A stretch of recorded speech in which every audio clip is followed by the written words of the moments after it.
Mars 2021. Place Saint-Michel, Paris.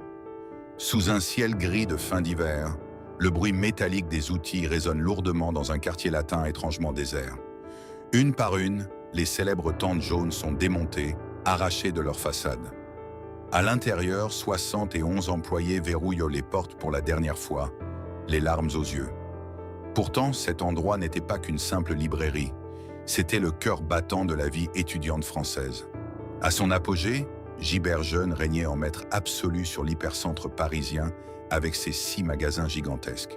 Des dizaines de milliers de jeunes s'y pressaient chaque mois de septembre, formant des files d'attente interminables sur les trottoirs pour revendre et acheter leurs manuels scolaires d'occasion. C'étaient des montagnes de littérature, l'odeur enivrante du papier jauni et une effervescence intellectuelle inépuisable.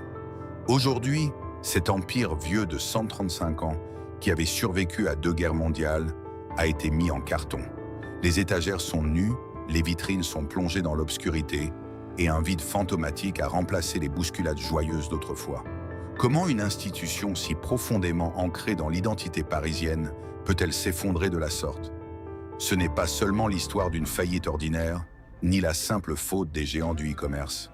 C'est la tragédie d'une mutation silencieuse de la ville, d'une lutte fratricide oubliée et d'une succession de tempêtes urbaines implacables qui ont balayé un monument historique.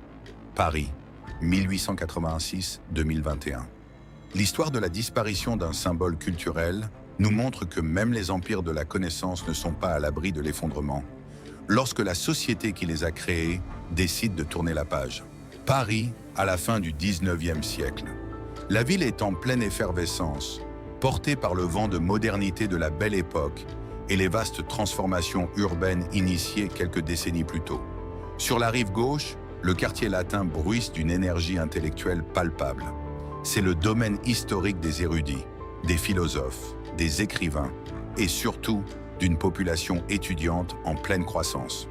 Pourtant, derrière cette façade de romantisme académique, une réalité beaucoup plus rude frappe la jeunesse. L'accès au savoir coûte extrêmement cher. Les lois de Jules Ferry, promulguées entre 1881 et 1882, ont rendu l'école primaire publique gratuite, laïque et obligatoire, déclenchant une soif d'apprentissage sans précédent à travers tout le pays. Mais pour ceux qui parviennent à poursuivre leurs études supérieures sur les bancs prestigieux de la Sorbonne ou du Collège de France, les manuels scolaires demeurent un fardeau financier écrasant, un luxe souvent inaccessible pour les familles modestes. C'est dans ce contexte historique précis qu'entre en scène un homme qui va, sans le savoir, changer à jamais la physionomie commerciale et culturelle du quartier. Joseph Gibert n'est ni un grand bourgeois, ni un héritier d'une puissante dynastie d'éditeurs. Il est professeur de lettres classiques au Collège Saint-Michel. Chaque jour, depuis son estrade, il observe ses élèves lutter pour se procurer les ouvrages nécessaires à leur cursus rigoureux. Il voit les livres neufs, au prix exorbitant, trôner dans des vitrines inaccessibles, et il voit des esprits brillants entravés par le simple manque de moyens matériels. Homme pragmatique et profondément attaché à l'idée d'une éducation véritablement démocratique, Joseph Gibert a une intuition fondatrice brillante. Les livres de ceux qui ont réussi leurs examens doivent pouvoir servir à ceux qui les préparent. L'idée de l'économie circulaire appliquée à la connaissance vient de germer. En 1886, le professeur prend une décision audacieuse qui scellera son destin. Il quitte la sécurité de l'enseignement académique pour descendre dans la rue, au plus près de son public. Sur les parapets de la Seine, précisément sur le quai Saint-Michel, il installe 4 modestes boîtes en bois. Ces fameuses boîtes verre-wagon, symbole pittoresque de la capitale française, deviennent le premier théâtre de son entreprise. Joseph Gibert se met à racheter les livres scolaires usagés des étudiants des années supérieures pour les revendre à des prix défiant toute concurrence aux nouveaux arrivants. Le succès est foudroyant. Le modèle économique de Gibert repose sur une promesse simple, honnête et presque révolutionnaire pour l'époque. L'échange équitable. L'étudiant qui vend récupère une partie de son investissement initial, lui permettant de se nourrir ou de payer son loyer, tandis que celui qui achète accède au savoir sans se ruiner. Très vite, les 4 petites boîtes sur les quais de la Seine deviennent le point de ralliement incontournable de toute une génération. On s'y presse, on y discute passionnément de littérature, On y négocie des éditions fatiguées, mais précieuses. L'odeur de l'encre et du papier ancien se mêle quotidiennement à l'air humide du fleuve.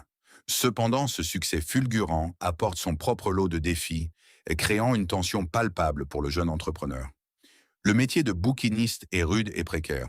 Il faut affronter en permanence les caprices de la météo parisienne. La pluie soudaine qui menace de ruiner irrémédiablement de précieux ouvrages, le vent glacial de l'hiver qui engourdit les doigts, et le soleil brûlant de l'été qui fait s'écailler les reliures. De plus, le volume de livres échangés augmente à une vitesse vertigineuse, dépassant largement toutes les prévisions. Les 4 boîtes vertes débordent. La logistique rudimentaire d'une simple échoppe de rue ne suffit plus à contenir l'ambition de Joseph Gibert, ni à satisfaire la demande exponentielle de la jeunesse. Il devient évident que l'entreprise est à un point de bascule. Elle doit évoluer, se structurer ou risquer de s'étouffer sous son propre triomphe.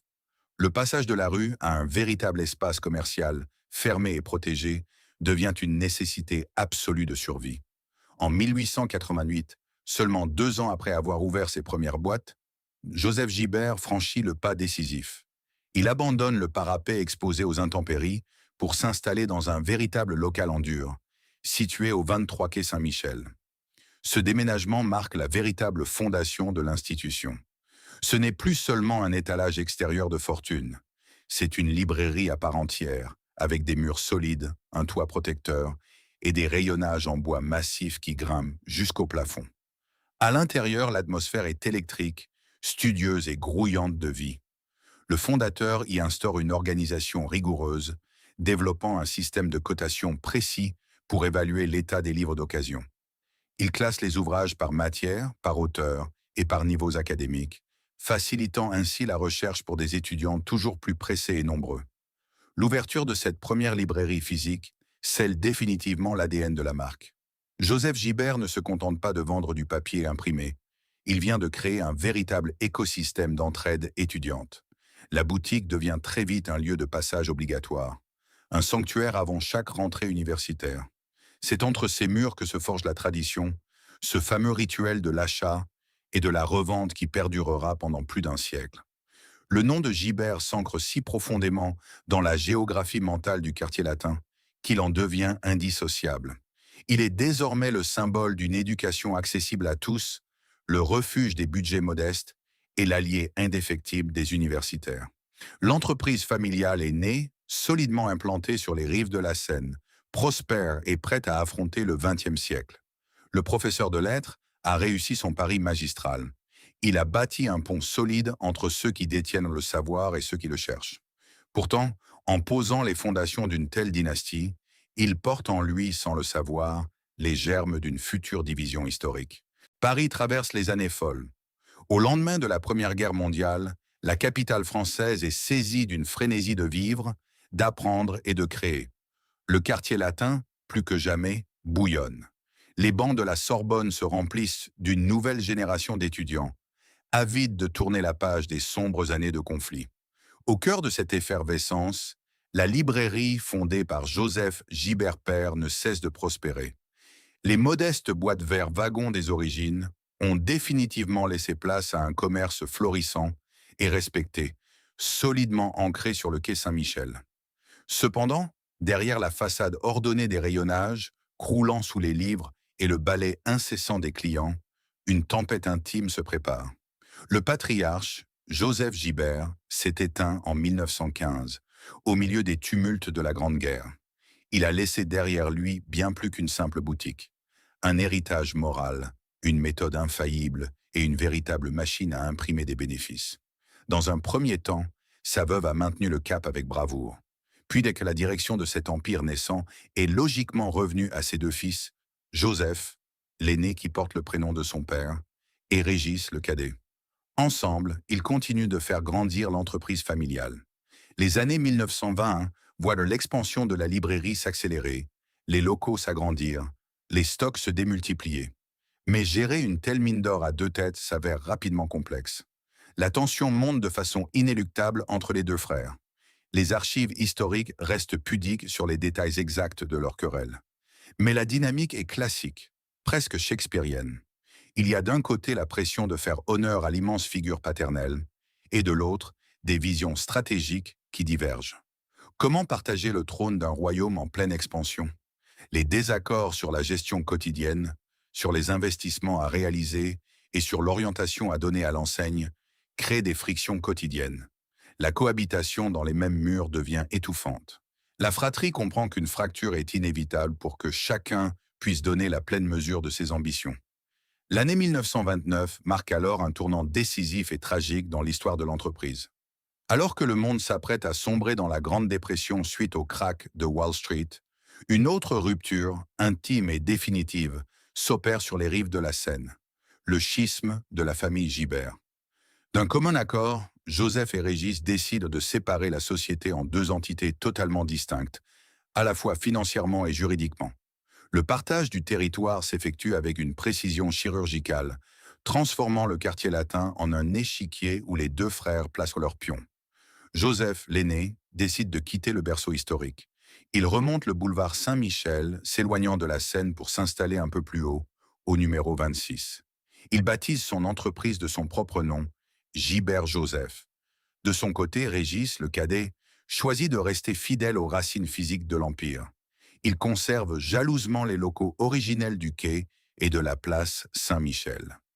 Pour se distinguer de son frère aîné tout en conservant le nom de famille devenu une marque prestigieuse, il adopte une appellation qui fera date. En tant que fils cadet, il choisit de s'appeler Le Jeune. Ainsi naît officiellement Gibert Jeune. Cette scission crée une situation commerciale tout à fait singulière, presque absurde pour un observateur non averti. Du jour au lendemain, deux immenses librairies rivales, portant le même nom de famille et vendant exactement les mêmes produits au même public, se retrouvent à coexister à seulement quelques centaines de mètres d'intervalle. L'une arbore des devantures, où se mêlent le bleu et le jaune, l'autre va bientôt faire du jaune éclatant sa signature absolue. Une véritable guerre froide de la librairie d'occasion s'installe sur le boulevard. Pour Régis Gibert, cette séparation agit comme un puissant catalyseur. Libéré des compromis familiaux, le patron de Gibert Jeune lance une politique d'expansion agressive.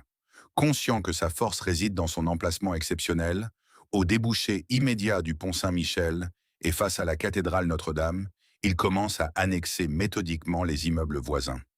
Le numéro 5, puis le numéro 4, le numéro 6.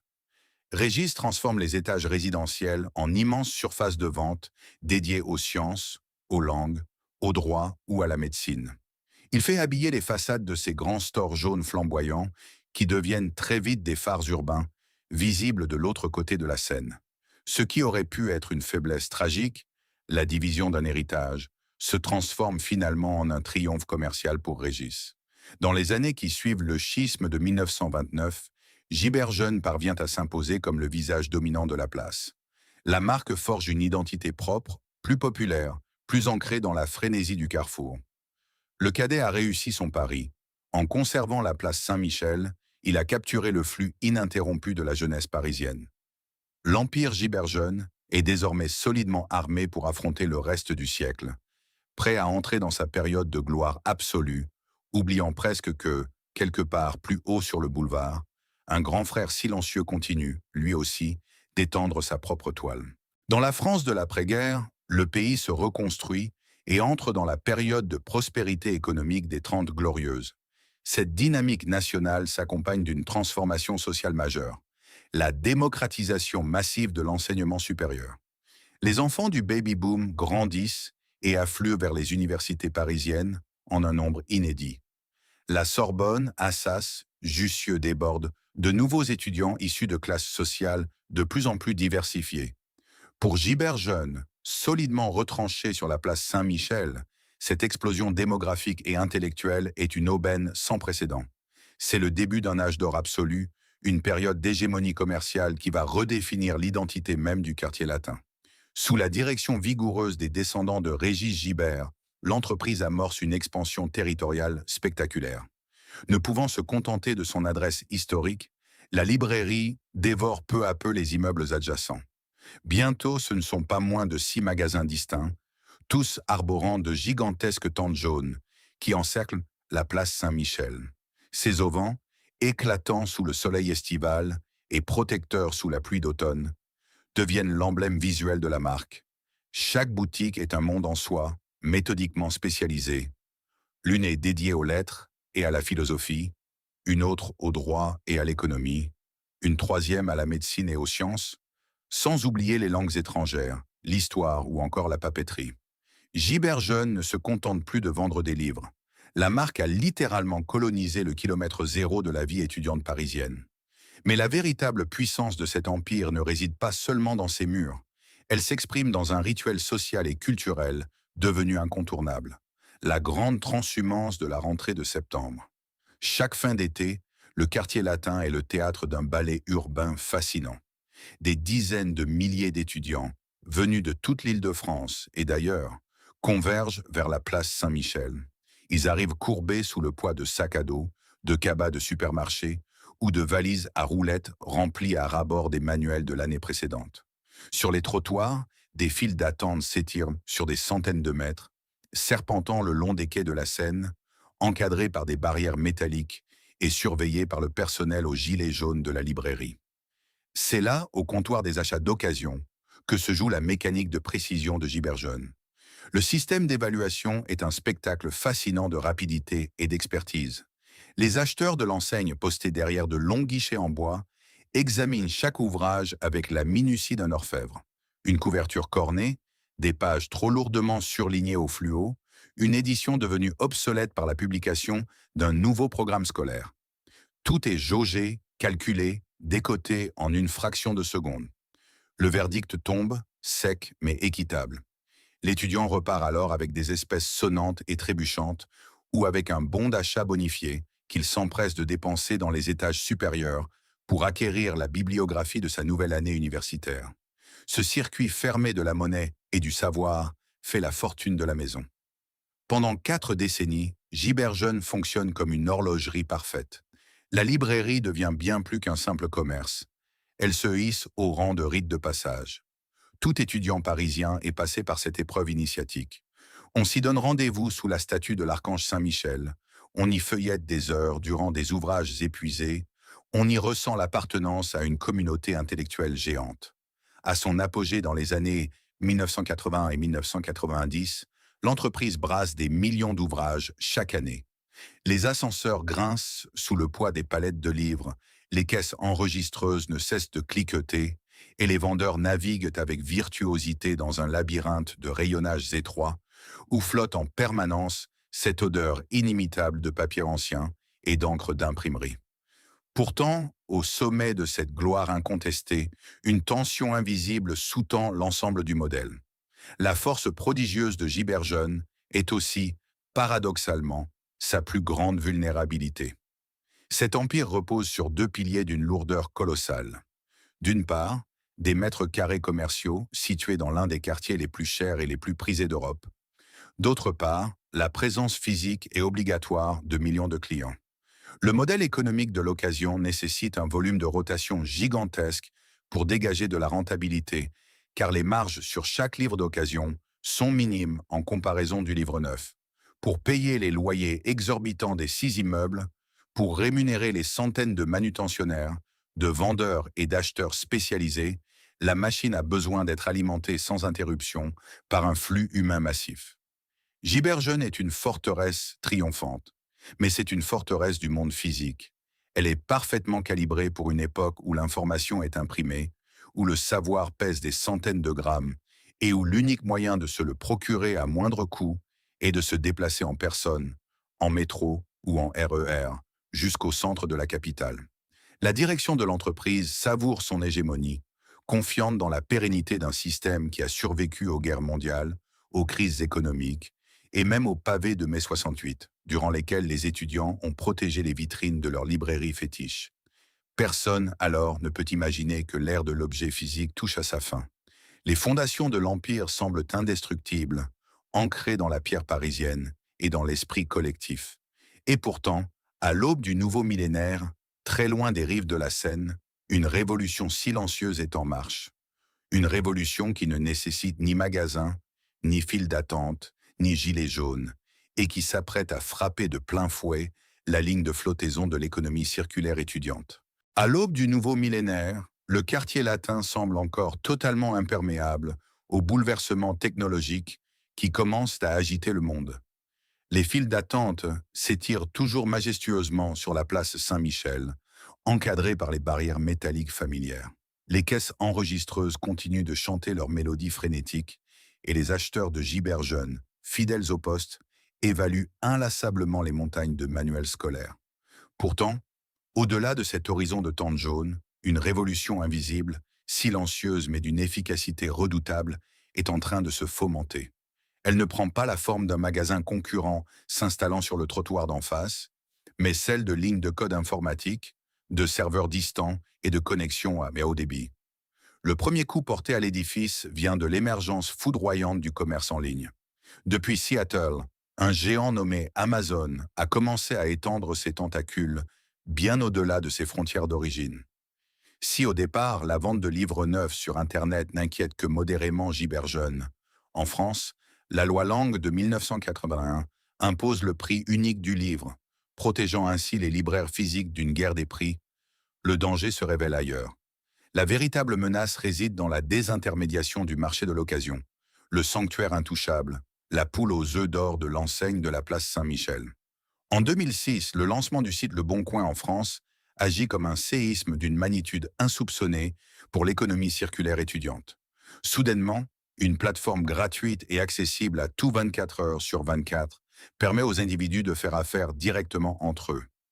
L'équation financière, jusqu'alors dictée par les acheteurs de gibers jeunes, s'en trouve brutalement bouleversée. La logique est implacable pour un étudiant au budget serré. Pourquoi traverser tout Paris en RER, faire la queue pendant 2 heures sous la pluie pour revendre un manuel d'anatomie à gibers jeunes pour 15 euros, quand on peut le mettre en ligne en 3 clics et le vendre directement à un autre étudiant pour 25 euros? Et pourquoi, de l'autre côté, l'acheteur irait-il payer ce même livre 35 euros en magasin s'il peut l'acquérir moins cher, remis en main propre sur son propre campus? Le court-circuit est parfait. La mécanique du peer-to-peer, de pair à pair, s'attaque directement au modèle de marge de la librairie. Pendant des décennies, gibers jeunes avait prospéré en tant qu'intermédiaire incontournable, s'octroyant une marge vitale entre le prix de rachat et le prix de revente pour financer ses loyers faramineux et ses centaines de salaires. En éliminant cet intermédiaire, le numérique commence à siphonner, goutte à goutte, le flux vital qui alimente les 6 immenses magasins de la place Saint-Michel. Parallèlement à cette concurrence commerciale dématérialisée, une autre transformation, tout aussi profonde, frappe directement les bancs des amphithéâtres. La nature même de l'enseignement et de la consommation du savoir est en train de muter. Les années 2000 et 2010 voient l'explosion de la numérisation universitaire. Les professeurs, autrefois prescripteurs absolus d'ouvrages imprimés coûteux, commencent à distribuer leurs cours au format PDF. Les bibliothèques universitaires s'abonnent massivement à des bases de données en ligne, offrant un accès gratuit et immédiat à des milliers d'articles de recherche et de manuels numériques. L'espace de travail virtuel, comme la plateforme Moodle, devient le nouveau centre névralgique de l'apprentissage. Peu à peu, les lourds sacs à dos qui cassaient les épaules des étudiants s'allègent. Le savoir ne pèse plus des kilos de papier jauni. Il tient désormais dans l'épaisseur d'un ordinateur portable ou d'une tablette glissée sous le bras. La nécessité absolue de posséder la version physique d'un livre de droit de 1000 pages, réédité chaque année pour quelques modifications de jurisprudence, devient soudainement obsolète pour une grande partie de la jeunesse. Le volume global des livres scolaires en circulation commence à se contracter irrémédiablement. Face à cet ouragan numérique, la réaction de gibers jeunes est tragiquement lente. La direction de l'entreprise souffre d'un mal classique, celui qui frappe souvent les empires trop longtemps habitués à la victoire. La complaisance stratégique. Au lieu d'embrasser la révolution numérique, l'institution s'y oppose avec l'inertie d'un paquebot. Il y a, au sein du conseil d'administration, une croyance presque mystique dans l'invulnérabilité du rituel de Saint-Michel. On se persuade que les étudiants resteront éternellement attachés à l'odeur du papier, au plaisir de flâner dans les rayons, à l'expérience sensorielle de la librairie. On sous-estime tragiquement le pragmatisme froid d'une génération née avec Internet, pour qui la commodité et le gain de pouvoir d'achat primeront toujours sur la nostalgie romantique du quartier latin. Lorsque l'enseigne tente enfin de réagir en développant son propre canal de vente en ligne, il est déjà bien tard. L'interface est souvent jugée lourde, la logistique peine à rivaliser avec l'efficacité clinique des entrepôts d'Amazon, et la marque ne parvient pas à imposer sa plateforme comme un réflexe numérique. Le chiffre d'affaires généré par les livres d'occasion, qui compensait autrefois les faibles marges du livre neuf, s'effrite d'année en année. Les files d'attente sur les trottoirs de la Seine, autrefois cauchemar des piétons et fierté de la direction, commencent à se clairsemer de manière imperceptible, puis de plus en plus visible. Le nuage noir de la numérisation a jeté son ombre sur les auvents jaunes. Mais ce bouleversement technologique n'est malheureusement pas le seul mal qui ronge les fondations de l'entreprise. Le sol même sur lequel elle est bâtie est en train de se dérober sous ses pieds. Pendant que l'ouragan numérique ravageait lentement mais sûrement les marges bénéficiaires de l'entreprise, une autre force, plus insidieuse et tectonique, redessinait la géographie même de la capitale française. Pour comprendre la véritable agonie de Giberjeune, il ne suffit pas de pointer du doigt les écrans d'ordinateur ou les géants du commerce en ligne. Il faut lever les yeux vers les balcons en fer forgé, observer les nouvelles vitrines et scruter la flambée vertigineuse de l'immobilier parisien. Car le sol sur lequel l'empire des auvents jaunes a été bâti est en train de muter de façon irréversible. Le quartier latin des années 2010 n'a plus grand-chose à voir avec celui qui a vu naître les premières boîtes vert-wagon de Joseph Gibert. Historiquement, les Veux et 6e arrondissements de Paris constituaient le cœur palpitant de la bohème estudiantine. C'était un village dans la ville, un microcosme où les étudiants vivaient, étudiaient, mangeaient et se divertissaient dans un rayon de quelques kilomètres. Les célèbres chambres de bonne, ces minuscules mansardes situées sous les toits de zinc, offraient des logements rudimentaires mais abordables pour la jeunesse. Les rues étroites regorgeaient de cafés enfumés, de petits cinémas d'art et d'essai et de dizaines de librairies indépendantes.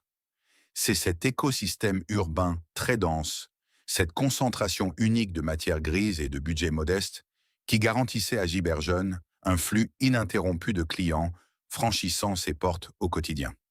Mais au tournant des années 2010, le processus de gentrification de Paris, entamé depuis plusieurs décennies, atteint un point de non-retour. La capitale devient l'une des villes les plus chères au monde. L'hypercentre se transforme. Les petites chambres d'étudiants sous les toits, autrefois louées pour une bouchée de pain, sont rénovées à grands frais, regroupées ou transformées en locations touristiques éphémères, très lucratives. Le prix du mètre carré explose, chassant impitoyablement la population étudiante vers les banlieues de plus en plus lointaines. Parallèlement, la politique universitaire française accompagne cet exil. Pour faire face au manque de places historiques intramuros et moderniser ses infrastructures, l'État délocalise de nombreuses facultés et laboratoires de recherche vers la périphérie, créant de gigantesques pôles universitaires comme le plateau de Saclay au sud ou le campus Condorcet au nord. Les étudiants parisiens deviennent des banlieusards de l'éducation. Leurs journées sont désormais rythmées par les longs trajets en RER et en métro.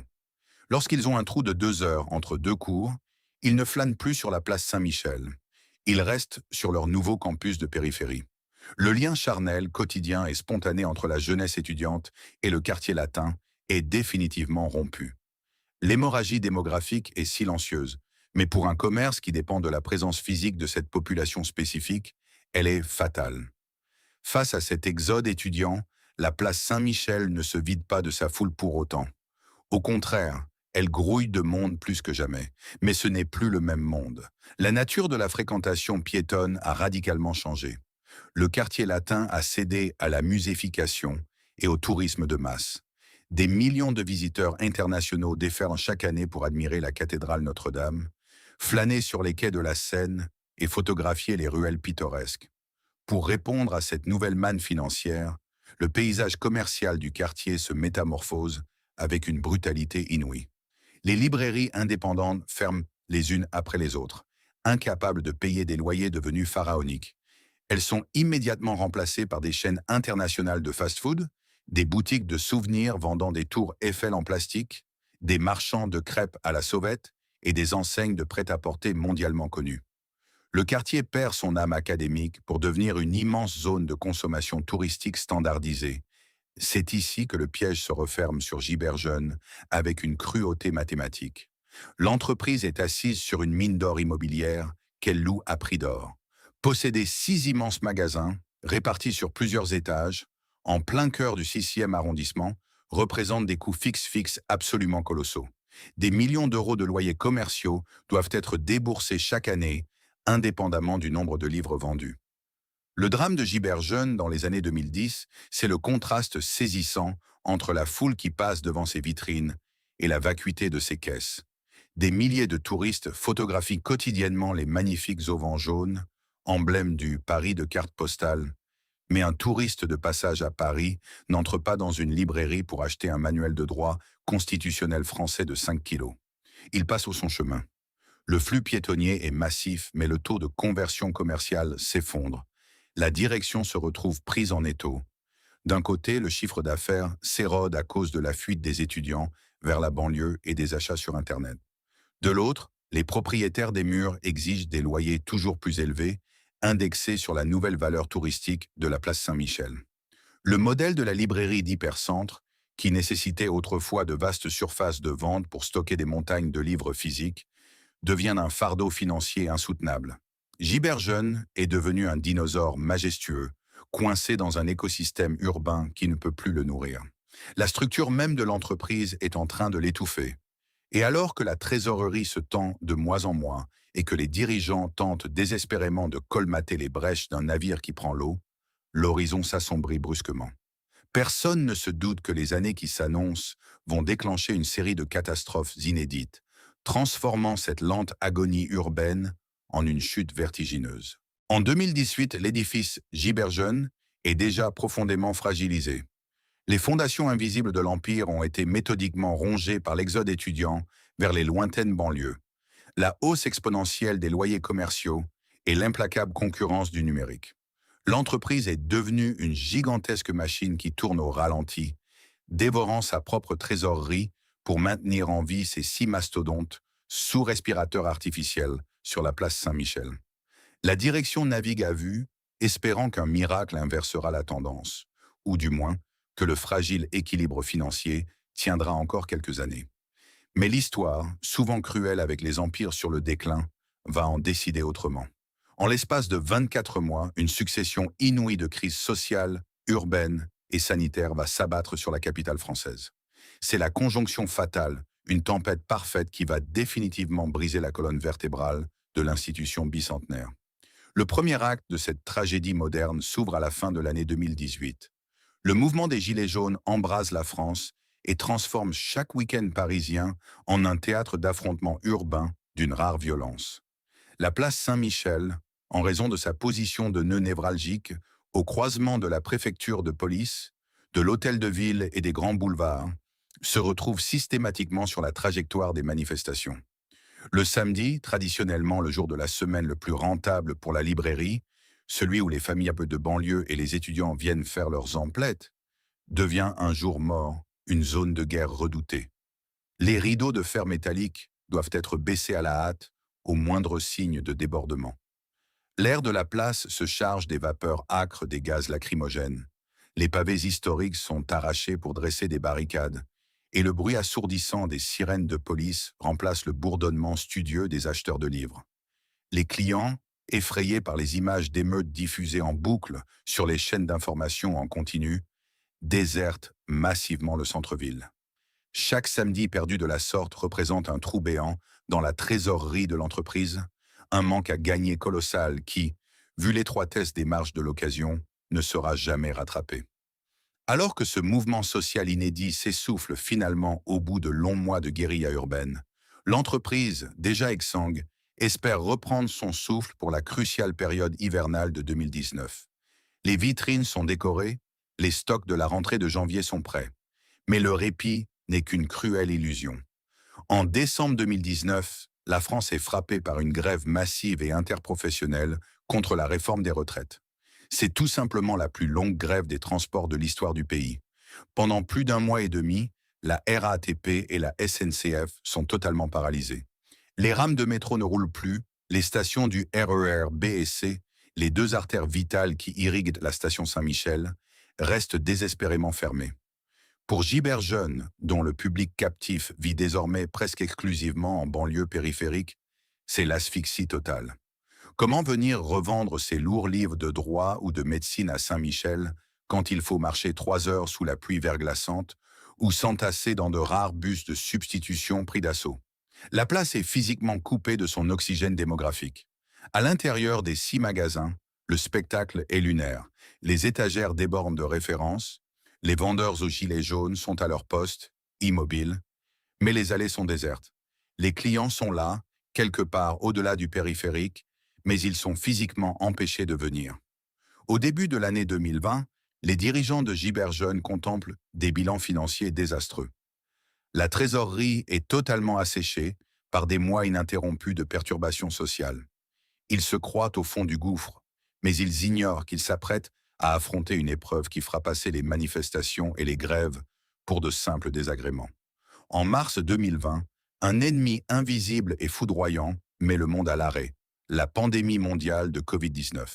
L'annonce du confinement national strict par le président Emmanuel Macron fige le pays dans une sidération absolue. Du jour au lendemain, les 6 gigantesques magasins doivent fermer leurs portes au public. Le silence le plus total tombe sur les auvents jaunes. Mais la tragédie pour Giberjeune va bien au-delà de ces quelques mois de fermeture administrative forcée. C'est la nature même de la réponse sanitaire qui agit comme un poison mortel, détruisant l'ultime raison d'être du modèle économique de la librairie. Les universités ferment leurs amphithéâtres. L'enseignement bascule dans la brutalité froide de l'ère Zoom. Les professeurs, cloîtrés chez eux, envoient des polycopiés en format PDF. Les examens se déroulent à distance sur des plateformes virtuelles. L'étudiant n'a soudainement plus aucun besoin vital d'acheter des manuels physiques, et encore moins de se déplacer pour le faire. L'écosystème universitaire de la rive gauche, déjà moribond, s'évapore totalement. Le quartier latin devient une ville fantôme, un décor de cinéma post-apocalyptique. Il n'y a plus un seul étudiant, plus un seul touriste américain ou asiatique, plus un seul employé de bureau. Sur la vaste place face à la Seine, seules résonnent les sirènes hurlantes des ambulances filant vers l'Hôtel-Dieu tout proche. Pour Giberjeune, l'équation financière devient mathématiquement impossible à résoudre. Pendant que les revenus tombent brutalement au zéro absolu, l'horloge des coûts fixes continue de tourner avec une cruauté implacable. Les aides d'État et le dispositif de chômage partiel permettent d'absorber une partie de la masse salariale. Mais l'éléphant dans la pièce demeure. Les millions d'euros de loyers commerciaux. Ces baux prestigieux, signés dans le marbre de l'hypercentre parisien, avec des propriétaires fonciers souvent intransigeants, s'accumulent mois après mois, formant une montagne de dettes insurmontables. Lorsque les confinements successifs sont finalement levés et que la vie parisienne reprend timidement ses droits sous les masques, les dommages causés aux fondations de l'entreprise sont irréversibles. La magie du rituel est définitivement rompue. Les étudiants se sont habitués au pragmatisme du tout numérique, les touristes internationaux ne sont pas revenus, et la trésorerie de l'entreprise n'existe tout simplement plus. L'état-major de Giberjeune est acculé au bord du précipice. L'empire majestueux, qui avait bravé avec fierté les privations de l'occupation allemande durant la Seconde Guerre mondiale, n'a pas survécu à ce terrible triptyque du XXIe siècle. Pavés, grève et virus. Le grand vaisseau aux voiles jaunes coule lentement, étouffé sous le poids de son propre gigantisme et d'une époque qui ne veut plus de lui. Au siège de l'entreprise, les visages sont graves. La direction doit se rendre à l'évidence. La faillite de la société anonyme n'est plus un scénario catastrophe lointain, agité pour faire peur aux actionnaires, c'est une certitude froide et imminente. Les caisses sont vides. Il ne reste plus qu'à trouver un moyen désespéré de sauver ce qui peut encore l'être, d'éviter la liquidation totale, quitte à devoir avaler son orgueil et pactiser avec le fantôme d'un passé familial douloureux. Le début de l'année 2021 sonne l'heure de vérité. Derrière les portes closes du siège social, les registres comptables ne mentent plus. L'empire des auvents jaunes est exsangue. Épuisé par des mois de paralysie urbaine, asséché par le télétravail universitaire et écrasé sous une montagne de loyers impayés que les bailleurs refusent d'annuler, la société ne peut plus faire face à ces échéances. L'institution n'est plus qu'un colosse aux pieds d'argile, titubant sous le poids de son propre héritage. La mort dans l'âme, la direction doit se résoudre à accomplir l'acte le plus redouté par toute dynastie commerciale. franchir les lourdes portes du tribunal de commerce de Paris pour déposer le bilan. Le placement en redressement judiciaire est officiellement prononcé. Pour le grand public, la nouvelle, lorsqu'elle fuite dans la presse, fait l'effet d'une bombe émotionnelle. Mais dans les couloirs feutrés de la justice commerciale, la réalité est d'une froideur clinique. Il faut trouver un repreneur, une solution de sauvetage d'urgence, sous peine de voir l'intégralité des actifs liquidés et le nom même de l'enseigne effacé à tout jamais des registres parisiens. C'est alors que l'histoire bégaye, offrant une conclusion d'une ironie presque théâtrale. Près d'un siècle après la grande fracture de 1929, les chemins des deux branches fondatrices, Joseph et Régis, se croisent à nouveau de la manière la plus cruelle qui soit. En réalité, face à la montée des périls numériques, une tentative de réconciliation avait déjà été esquissée en 2017, fusionnant les deux entités rivales sous une même holding financière. Mais cette union tardive n'avait pas suffi à endiguer l'hémorragie des magasins de la place Saint-Michel. En ce début d'année 2021, devant le tribunal, c'est la branche Joseph, structurellement un peu plus résiliente grâce à son implantation sur le boulevard et ses diversifications, qui est le seul espoir pour reprendre les rênes. Le grand frère vient sauver le petit frère de la noyade totale, mais le prix du sauvetage exige une amputation vitale. Le plan de reprise, validé par les juges au mois de février 2021, a le tranchant d'une lame de guillotine. Pour sauver la marque globale de l'anéantissement, il faut tailler dans la chair, sacrifier le foyer de l'infection financière pour préserver le reste du corps. Le verdict tombe, implacable. L'entité historique Gibert Jeune va cesser d'exister en tant que force indépendante. Elle sera totalement absorbée, diluée et finalement effacée de la conscience collective sous son identité propre. Mais le sacrifice n'est pas que symbolique. Il est avant tout humain et géographique. Sur les 6 immenses magasins qui encerclent fièrement la place Saint-Michel, formant cette muraille jaune iconique depuis des décennies, 4 sont condamnés à la fermeture définitive. Les portes des adresses les plus emblématiques, celles-là même qui ont vu défiler des générations d'étudiants fauchés et de futurs intellectuels, seront verrouillées pour toujours. Seuls 2 locaux périphériques échapperont au massacre, sauvés in extremis pour maintenir une présence fantomatique dans le quartier. Pour le personnel, l'annonce est un traumatisme absolu. 71 employés, soit la grande majorité des forces vives de la place Saint-Michel, font l'objet d'un licenciement économique massif. Parmi eux se trouvent des vétérans de la librairie, des hommes et des femmes qui ont passé 20, 30, voire 40 ans de leur vie dans ces rayons étroits. Des acheteurs spécialisés capables d'évaluer la rareté d'un traité de philosophie au simple toucher de sa couverture. Des manutentionnaires qui connaissent chaque recoin, chaque latte de plancher grinçante de ces immeubles labyrinthiques. Du jour au lendemain, on leur annonce que leur expertise ne vaut plus rien face à la dureté des tableurs Excel. Le salut de l'entreprise se fait sur les cendres de leur carrière. Les réunions syndicales sont empreintes d'une profonde amertume. La fierté d'appartenir à une institution intellectuelle parisienne se heurte à la violence d'une restructuration implacable. L'enseigne survit sur le papier, mais l'âme même de Gibert Jeune est condamnée à mort. Alors que le plan social est entériné, une dernière page infiniment douloureuse reste à écrire, celle de la fermeture physique des lieux. Les employés licenciés doivent maintenant retourner dans leurs rayons, non plus pour vendre du savoir, mais pour préparer l'enterrement de leur propre outil de travail. Fin mars 2021. Le ciel au-dessus de la Seine arbore ce gris métallique et mélancolique, si caractéristique des fins d'hiver parisiennes.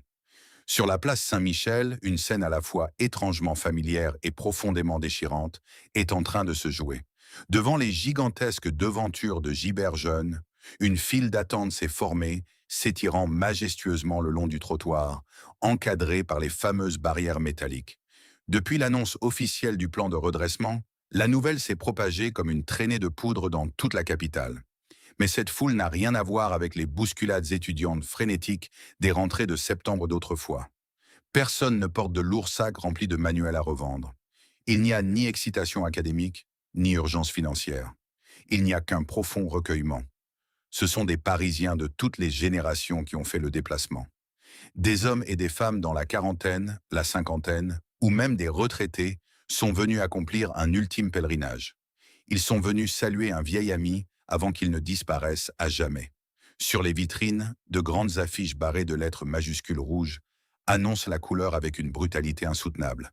Liquidation totale avant fermeture définitive. À l'intérieur, le spectacle est d'une tristesse absolue. Les magasins, jadis des labyrinthes grouillants où l'on se perdait avec délice entre des montagnes d'ouvrages, ont été méticuleusement vidés de leur substance. Les opérations de déstockage ont été d'une efficacité chirurgicale. Les étagères en bois massif, autrefois ployées sous le poids du savoir, exhiment désormais leurs squelettes nus et poussiéreux. Le rayon de la littérature classique, où tant de lycéens ont découvert Molière ou Baudelaire dans des éditions cornées, n'est plus qu'une enfilade de planches vides. Les sections de droit et de médecine ont été vidées de leurs massifs traités. Les rares livres qui restent, invendus malgré les rabais vertigineux, gisent pêle-mêle dans de grands bacs en plastique au milieu des allées, comme les survivants hagards d'un naufrage culturel. L'acoustique même des lieux a changé. Sans les millions de pages de papier pour absorber le son, les voix résonnent froidement contre les murs dénudés, amplifiant le grincement funèbre du parquet sous les pas des visiteurs. Les clients déambulent lentement, presque à pas de velours, effleurant du bout des doigts les rayonnages vides, le regard perdu dans leurs propres souvenirs. Ils ne cherchent pas vraiment à faire une bonne affaire. Ils cherchent à capturer une dernière fois l'essence du quartier latin, à emporter avec eux un ultime volume marqué du célèbre tampon jaune de l'enseigne, comme on conserverait une relique précieuse. La poussière dorée, soulevée par les manutentions incessantes, danse dans les faibles rayons de lumière qui parviennent encore à percer à travers les vitrines, conférant à la scène une atmosphère crépusculaire. Si la nostalgie étreint les visiteurs d'un jour, c'est un drame humain d'une violence indicible qui se joue de l'autre côté des caisses enregistreuses. Pour les employés de Giberjeune, ce mois de mars n'est pas simplement la fin d'une époque, c'est un naufrage personnel, l'effondrement de toute une vie professionnelle. Parmi les dizaines de salariés condamnés par le plan social, les destins brisés se croisent et se ressemblent dans une même dignité silencieuse. Il y a d'abord ces figures historiques de la maison, ces libraires vétérans qui ont passé plus de 30 ans sous les auvents jaunes. Des hommes et des femmes qui connaissaient l'emplacement exact d'une monographie obscure au sous-sol du magasin d'histoire, qui avaient développé un œil clinique capable de repérer un faux incunable ou d'évaluer la cote d'une édition rare en quelques secondes. Aujourd'hui, on ne leur demande plus de conseiller, de chercher ou d'expertiser. Leur tâche, terriblement cruelle, consiste à emballer les invendus dans de grands cartons bruns, à sceller leur propre outil de travail à l'aide de rubans adhésifs et à démonter les meubles de présentation. Chaque geste est une souffrance. Chaque livre rangé dans une caisse résonne comme une pelletée de terre sur un cercueil. Aux caisses, les échanges avec la clientèle sont bouleversants. La barrière habituelle entre le vendeur et l'acheteur s'est totalement effondrée. De l'autre côté du comptoir, un professeur à la retraite, les larmes aux yeux, tend un exemplaire d'occasion des pensées de Pascal. J'ai acheté mon premier dictionnaire ici en 1964, confie-t-il, la voix brisée par l'émotion. La caissière, qui a elle-même passé 20 ans dans l'entreprise, force un sourire fatigué, incapable de retenir une larme qui roule sur sa joue. Elle encaisse le livre, imprime le ticket de caisse et ajoute d'une voix douce « Merci de votre fidélité, monsieur. Au revoir. » Un adieu qui porte le poids de l'éternité. Plus loin, dans la pénombre du sous-sol, un jeune manutentionnaire s'acharne sur des palettes en bois. Il n'a pas la nostalgie des décennies passées, mais il porte en lui l'angoisse viscérale de l'avenir. Il pensait avoir trouvé ici une situation stable, une rampe de lancement dans la vie active. Demain, il sera au chômage, expulsé d'une entreprise qui a décidé que sa force de travail était superflue dans la nouvelle économie numérisée. Pour tous ces employés, l'épreuve est d'autant plus insoutenable qu'ils doivent garder contenance, sourire aux caméras de télévision venues filmer le phénomène et répondre 100 fois par jour aux questions pleines de compassion, mais épuisantes, des clients. L'agonie est lente, publique et exposée au regard de tous. L'horloge tourne inexorablement. Nous sommes à la fin de l'après-midi, du tout dernier jour d'ouverture. La lumière décline sur la Seine, peignant les façades de la préfecture de police de teintes orangées. L'air se refroidit. À l'intérieur des magasins, la frénésie a laissé place à une lourdeur silencieuse. Il est 19 heures. Le moment que tout le monde redoutait est arrivé. Dans le magasin principal, le grésillement familier de l'interphone retentit une dernière fois. La voix du directeur, tremblante, presque étranglée, s'élève dans les haut-parleurs. Chers clients, notre magasin va fermer ses portes. Nous vous prions de bien vouloir vous diriger vers les caisses. Au nom de toute l'équipe de Giberjeune, nous vous remercions. Les mots restent suspendus en l'air, frappant comme un coup près. Une poignée d'employés, réunis près de la porte principale, s'étreignent silencieusement. Certains sanglotent ouvertement, le visage enfoui dans les épaules de leurs collègues. D'autres regardent fixement le sol, les poings serrés dans les poches de leurs gilets de travail jaunes. Les derniers clients franchissent le seuil à contre-cœur, jetant des regards persistants par-dessus leur épaule, comme s'ils voulaient imprimer chaque détail sur leur rétine. Puis vient l'instant de la fermeture physique. Le bruit métallique et strident des lourds rideaux de fer qui descendent déchire le silence du boulevard. C'est un son terminal, absolu. La lumière des vitrines est coupée brutalement, section par section. L'immense bâtiment est avalé par la pénombre. À l'extérieur, alors que la nuit tombe complètement sur Paris, le ballet final s'organise. Des ouvriers, perchés sur des échelles, commencent la lugubre besogne. Les emblématiques tentes jaunes, qui protégèrent les flâneurs depuis si longtemps, sont dévissées, repliées, arrachées de leur support. Les lettrages de l'enseigne qui dominaient fièrement la place disparaissent un à un dans les camions de déménagement. Le rituel s'achève. Le gérant donne le dernier tour de clé dans la serrure avec un claquement sec qui résonne dans le quartier latin comme un coup de fusil. Ce soir-là, en rentrant chez eux dans des rames de RER à moitié vides, 71 hommes et femmes emportent avec eux les vestiges d'une époque révolue. Derrière eux, la place Saint-Michel est méconnaissable. Les vitrines sont nues, les façades sont aveugles. Après 135 ans de bousculades étudiantes, de cris, de pages tournées, d'encre et de savoir partagé, un silence de mort, lourd, profond et définitif, a fini par s'abattre sur les cendres de l'Empire.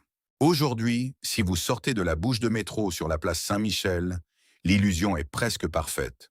La fontaine monumentale crache toujours son eau claire, l'archange terrasse encore le démon avec la même prestance, et le flot ininterrompu de touristes continue de se déverser sur les pavés parisiens. Mais pour tout habitant qui a connu l'époque glorieuse, le paysage est atrocement amputé. Un vide béant, semblable à un membre fantôme, hante les trottoirs. Les immenses façades du quai et de la place, autrefois habillées de ces tentes jaunes si lumineuses et familières, arborent désormais une banalité urbaine glaçante. Les temples du savoir d'occasion ont été remplacés par la froide réalité du marché immobilier et du tourisme mondialisé. Là où des milliers d'étudiants s'échinaient autrefois à déchiffrer des textes anciens, à comprendre le droit civil ou à maîtriser la physique quantique, s'étalent aujourd'hui des vitrines de prêt-à-porter international, des enseignes de chaussures grand public et des concepts de restauration standardisés. Les immeubles historiques ont été avalés par la logique implacable de la gentrification. La disparition de Giberjeune a parachevé la mutation du quartier latin. De centre intellectuel bouillonnant et populaire, il s'est définitivement transformé en un musée à ciel ouvert, un décor de cartes postales pittoresques, mais vidé de son énergie académique brute. Pourtant, d'un point de vue purement juridique, l'entreprise n'a pas été effacée de la surface de la Terre. Le nom Gibert a survécu à la tempête, mais au prix d'une mutilation identitaire profonde. Plus haut, sur le boulevard Saint-Michel, les magasins de la branche historique Joseph, ceux-là même qui avaient fait scission en 1929, continuent courageusement d'accueillir les lecteurs. Dans une ultime tentative de rationalisation face à la crise, la direction a unifié la marque. Pour la nouvelle génération de Parisiens, il n'y a désormais plus qu'un seul Gibert, une enseigne luttant avec acharnement pour maintenir le livre physique en vie face aux algorithmes tout-puissants du e-commerce. Mais la nuance est d'une tristesse infinie. Le mot « jeune », qui portait en lui toute l'impertinence et la vitalité de la place Saint-Michel, a été discrètement rayé de l'histoire. Le véritable héritage de l'empire des auvents jaunes ne réside plus dans la pierre, ni sur les cartes de visite de l'entreprise. Il a trouvé refuge dans la mémoire collective. Il survit dans les bibliothèques personnelles de millions de Français, Où dorment encore des milliers d'ouvrages d'occasion discrètement marqués du petit tampon circulaire de la librairie. Il survit dans les anecdotes familiales, lorsque les parents racontent avec nostalgie à leurs enfants ces samedis entiers passés à faire la queue dans le froid pour économiser quelques francs sur une pile de manuels scolaires. En chassant Giberjeune de la place Saint-Michel, Paris n'a pas seulement perdu des milliers de mètres carrés de surface de vente. La capitale a perdu l'un des tout derniers bastions de son âme populaire en plein centre-ville. Giberjeune était un puissant égalisateur social, un lieu de brassage unique où l'étudiant boursier venu de grande banlieue et l'héritier des beaux quartiers se retrouvaient épaule contre épaule pour fouiller dans les mêmes bacs de livres poussiéreux. L'institution, qui avait su traverser les deux guerres mondiales, résister aux barricades de mai 68 et surmonter d'innombrables crises économiques, s'est finalement brisée sur l'écueil d'une époque implacable. Une époque qui a numérisé le savoir humain, déserté les centres-villes et financiarisé chaque mètre carré de son hypercentre. Le chapitre est définitivement clos, mais l'empreinte laissée par Giberjeune dans la culture française, elle, refusera longtemps de s'effacer. La chute de Giberjeune nous enseigne une leçon brutale mais essentielle. Aucune forteresse commerciale n'est éternelle, pas même celle qui semble bâtie sur le roc intemporel de la tradition. On a souvent tendance à croire qu'un amour inconditionnel du public ou qu'un ancrage séculaire suffisent à protéger une institution des tempêtes de l'histoire. Pourtant, des millions de Français adoraient viscéralement cette librairie, et cela n'a pas empêché les auvents jaunes de s'effondrer. Le commerce de détail n'est jamais une simple affaire de transactions financières ou de marge bénéficiaire. C'est une géographie intime, un ensemble de rituels partagés, un tissu conjonctif qui relie les habitants à l'âme de leur propre ville. Lorsque les lettres de l'enseigne ont été décrochées de la place Saint-Michel dans le silence glaçant de la pandémie, ce n'est pas seulement un réseau de distribution de livres d'occasion qui a disparu. C'est une partie de l'identité du quartier latin, un fragment de l'histoire de la jeunesse française et un repère émotionnel qui se sont éteints pour toujours. Giberjeune a peut-être commis l'erreur fatale des vieux empires.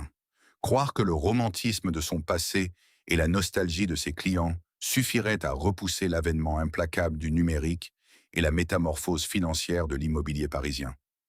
Mais la survie d'une entreprise réside dans sa capacité viscérale d'adaptation. L'histoire n'attend personne, et la mélancolie n'a jamais permis de régler un loyer commercial. Aujourd'hui, les écrans tactiles ont remplacé les lourds manuels, et l'immédiateté d'Internet a supplanté la patience des files d'attente sous la pluie d'automne. Mais l'odeur caractéristique du papier jauni et l'effervescence intellectuelle de la rentrée universitaire resteront à jamais gravées dans la mémoire de ceux qui ont eu la chance de les vivre. Et vous, quel était votre souvenir le plus marquant lié à cette institution parisienne? Avez-vous déjà revendu ou acheté un livre sous ces célèbres tentes jaunes lors de vos années d'études? Partagez votre propre histoire dans les commentaires ci-dessous. N'oubliez pas de vous abonner à la chaîne, de liker cette vidéo et de nous rejoindre pour notre prochain documentaire afin d'explorer ensemble les autres empires oubliés qui ont façonné notre culture.